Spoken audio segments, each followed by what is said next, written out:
I like to say that reading and writing is resistance and critical thinking and focus are your weapons. Literally, like, don't give away your power to think. That's what makes us people. That's literally what's unique about us as a species, is this ability to think and to synthesize our information and to understand things and to turn what we consume into something we create. Hey, welcome back. Today's video is really important. I've been meaning to talk about this for a very long time. I'm so glad that I'm finally having the opportunity to. Even if like 3 people watch this video, I feel like what I'm gonna say, it must be said. I feel like it really is no lie that a lot of people think that studying literature or philosophy or sociology or like any sort of humanities is a waste of time, especially nowadays more than ever before. There's like this sentiment that if you study like science or math or anything like that, you're just automatically somehow smarter or more important to society. In some ways, I understand why people would think that, but I feel like that's a very, very limited, very shallow, ignorant view to have on the world. A lot of people think like, oh, nowadays everything is so digital and fast-paced, like if you have to do something mathematical or scientific in order to be a person, in order to survive. I think that because everything is so computerized and everything is so fast-paced, this is the era in which we need the humanities more than ever before. And here's why I believe that. You literally do not have to look far and wide at all to notice this very disappointing lack of critical thinking skills in today's digital world. I mean, it's like that one joke from like a few months or years or whatever ago, all the days are blurring together into one, where someone was like, oh yeah, here's how to make bean soup, and then someone in the comments is like, what if I don't like beans? That's like the kind of thing that I've seen a lot of, not just online, but also in real life, because unfortunately the internet does somewhat represent reality. Something that's becoming very concerning is this lack of critical thinking skills and being able to think for yourself, or being able to resist consumerism, brainwashing trends, hive mindset, whatever. Especially now, since everything is so digital, you can consume so much information one day. You can see so many people's opinions. The internet gives everybody in the world a platform to all band together, and the internet in that way creates this culture where they decide what's cool and what's not, right? So like, if everybody on the internet is making fun of a certain person, then you are also going to want to make fun of that person. It's like very difficult now to really think critically and to question whether you actually believe the things that you're hearing. I think an example of that are all those crazy internet trends. You know how people on TikTok are constantly coming up with new beauty trends? They're like, if you're like finger doesn't like line up with your nose or whatever, that means you're hideous. That's probably not a real thing, but that's kind of along the lines of what I've observed a lot of on social media and on the internet, is just people coming up with all these random terms and these random justifications to validate themselves and other people. You know, unfortunately a lot of people online are children, and I think a lot of people fall for that kind of thing. And of course there's so much misinformation on the internet, so many weird people just taking to whatever platform they have access to, because everyone can access any platform, starting alpha male podcasts. You know, there's all sorts of crazy tomfoolery. Now more than ever, the internet allows that. Obviously in the past there was a lot of tomfoolery. I'm not going to sit here pretending that there wasn't tomfoolery, because human society has always been full of tomfoolery from the start.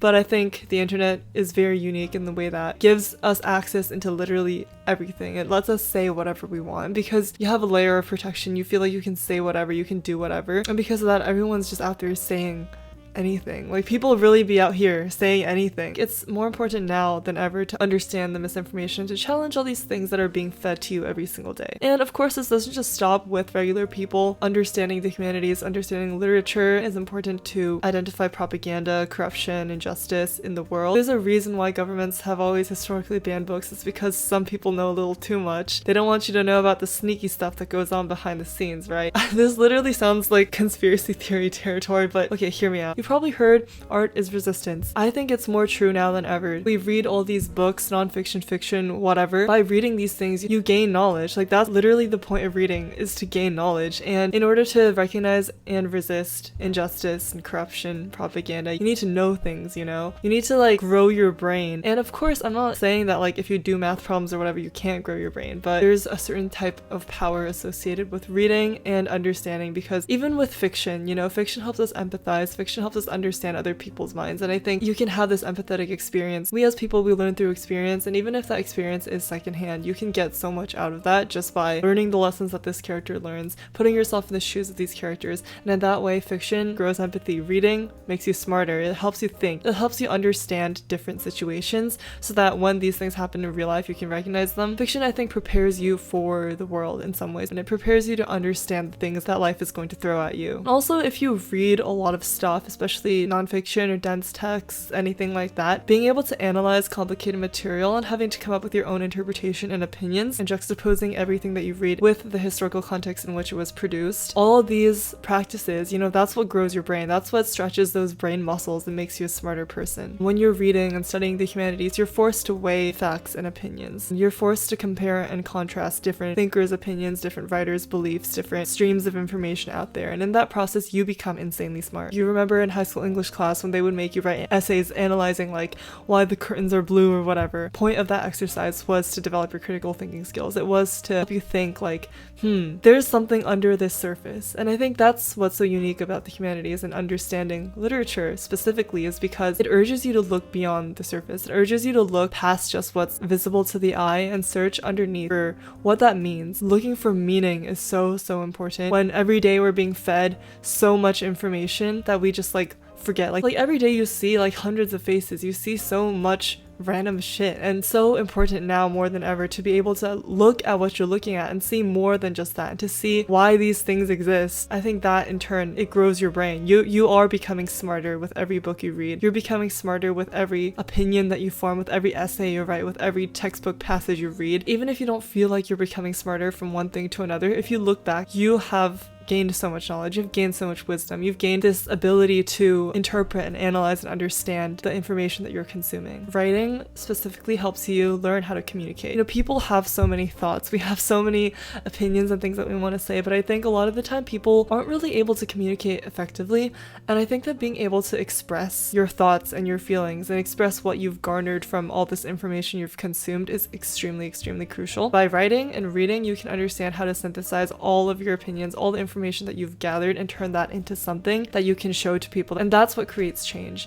is being able to consume information, compare and contrast, fact check everything, look at things beyond the surface level, and to come up with your own interpretation and your own opinion. That is what analysis is, and that's what instigates change. It's not enough to just look at the world and be like, damn, it sucks. You have to develop this muscle for understanding and being able to express exactly what you don't like about it, what you think we should do about it, being able to propose that to people. That's how you create change. I think another thing that's really concerning is AI. I mean, I literally couldn't make this video without talking about AI. I think especially now, since so many people are using AI to do their thinking for them, I think. And I'm not going to sit here pretending that I've never asked ChatGPT how to solve a problem before, because we all have, let's admit it. But I think overwhelmingly the thing that I'm concerned about is using ChatGPT to ask it for its opinion. Like you're writing an essay for a class and the prompt is to talk about your opinion or to make an argument that you believe in, and you're asking ChatGPT hey, what is the meaning of this text, or what is the interpretation of this passage? I think that's kind of where you're surrendering this uniquely human ability to this algorithm, especially since now it's more crucial than ever to be able to exercise your thinking muscles. Literally, don't give away your power to think. That's what makes us people, Homo sapiens. That's literally what's unique about us as a species, is this ability to think and to synthesize our information and to understand things and to turn what we consume into something we create. Your brain is literally all that you are. It's all that you have. And if you aren't even able to formulate your own thoughts, then what's the point, man? Who cares about anything else if you can't formulate your own thoughts based on the information that you've consumed? I think you have to understand that everything in the world is symbolic and meaningful. I think there's so much anti-intellectualism nowadays where people are like,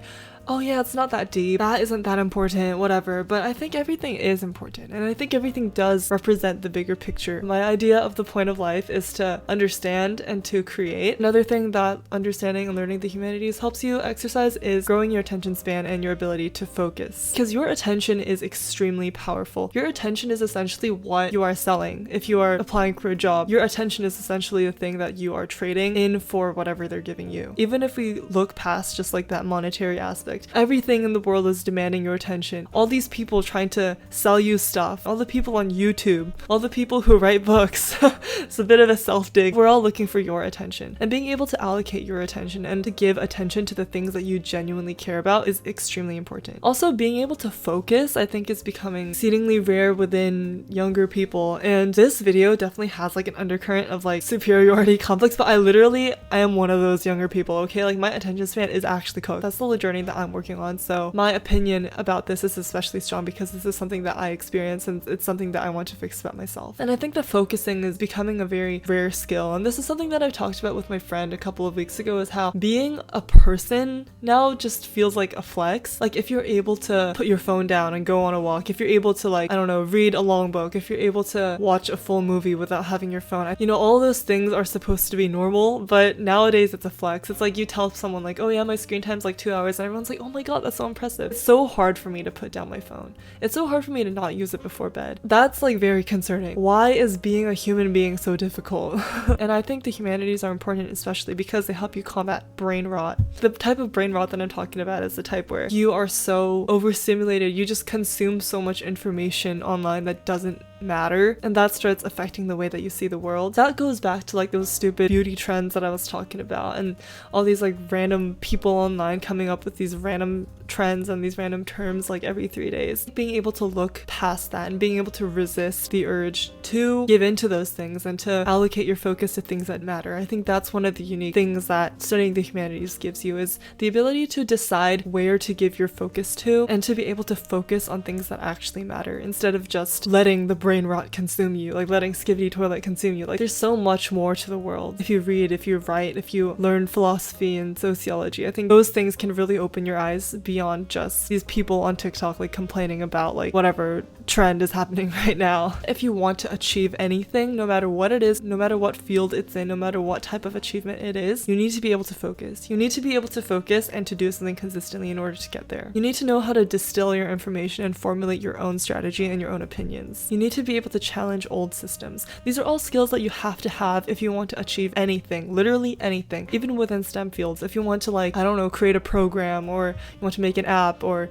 you want to solve some complicated math problem, if you want to do any of those things, you need to be able to focus. You need to be able to understand the information that you're given, pick it apart, develop your own opinions, develop your own stream of thought, challenge old beliefs to leave those aside, give your unbridled focus onto this one project, see it through till the end. And if you read, if you write, if you study the humanities, those are the skills that you're gaining from doing that. I like to say that reading and writing is resistance, and critical thinking and focus are your weapons. No matter what you do, literally anything. If you want to like start a goose farm, for example, if you want to like start dealing drugs, like don't do that, but like just for the sake of the example, literally no matter what it is that you want to do, you have to be able to focus on it. You have to be able to choose what it is that you want to do and how to convey your opinions and convey your thoughts. That's what you're learning, especially now more than ever. It's so important to be a human being and to remain human. That's why it's called the Humanities, right? I mean, I don't know if that's actually why it's called that, but for the sake of this video, let's say it is. You know, again, I don't want to slip into like conspiracy theory language or whatever, but I feel like everything out there is so corrupt. Like everything out there just wants your money and they want your attention, they want your information. Being able to understand the systems of the world, being able to understand the history behind why things are the way that they are, because people always say you can't move forward unless you understand history, and I think that's so true, especially now more than ever before. Literally every company wants your money.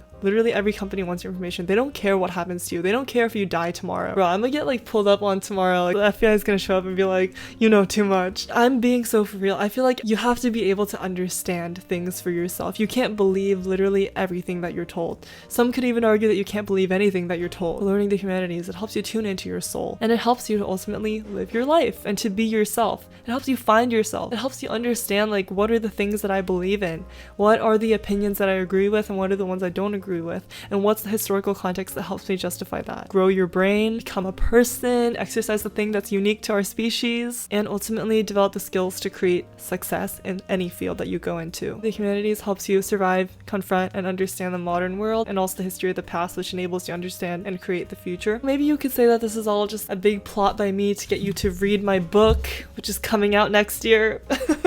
And honestly, I live to write, so maybe don't dismiss that as a theory, but I think what I'm trying to say stands, and everything that I just said are things that I genuinely believe, and things that I will always argue for. I'm obviously not trying to dunk on any other fields or saying that it's bad to like do whatever, because literally do whatever the hell you want. Like I'm literally some random person on the internet with a microphone and a camera. It's not even a camera, it's my phone. The undercurrent to my thoughts is just read widely, try to understand the world and try to understand systems, and to not dismiss the humanities because you think that it's somehow inferior or that stupid people go into it or whatever, because you need balance of everything in the world in order to make the world go round. I think another reason that people dismiss the humanities is because stuff that people in the humanities do are like slow to create reward, right? Like if you're writing a book, for example, that's not something that you do like for 1 second and then boom, like you have a result and then your dopamine like goes up. Like that's not what that is. You sit down, you read something slowly, you turn the pages, maybe you sip a little bit of tea, maybe you take a few notes in the margins. Like a lot of the things that the humanities are associated with are slower, they demand more of your attention and your focus and your time, because we live in a world where everything is so fast and everything is all about productivity and making the most amount of money possible, doing the most that you can within a given amount of time. I think that's why people are so quick to dismiss it, is because it doesn't generate instant gratification. It's not something where you feel like you're part of a machine. The world wants you to become a machine, and to understand the humanities is to resist that and to rediscover who you are as a human being. To find your soul when the world just wants your body to work however fast it wants you to work. Yeah, I hope you guys enjoyed this video. Remember to check out all my other videos because I be spitting facts on here sometimes. Remember to follow me on Instagram because I post all my updates about my writing on there. My novel, Vaguely Human Figures, is coming out February of 2025. It's really good. It's about musicians and people kind of losing their minds, which are two of my favorite things ever. So I hope you guys do stick around. Thank you so much for watching and for giving me your precious attention. See you later.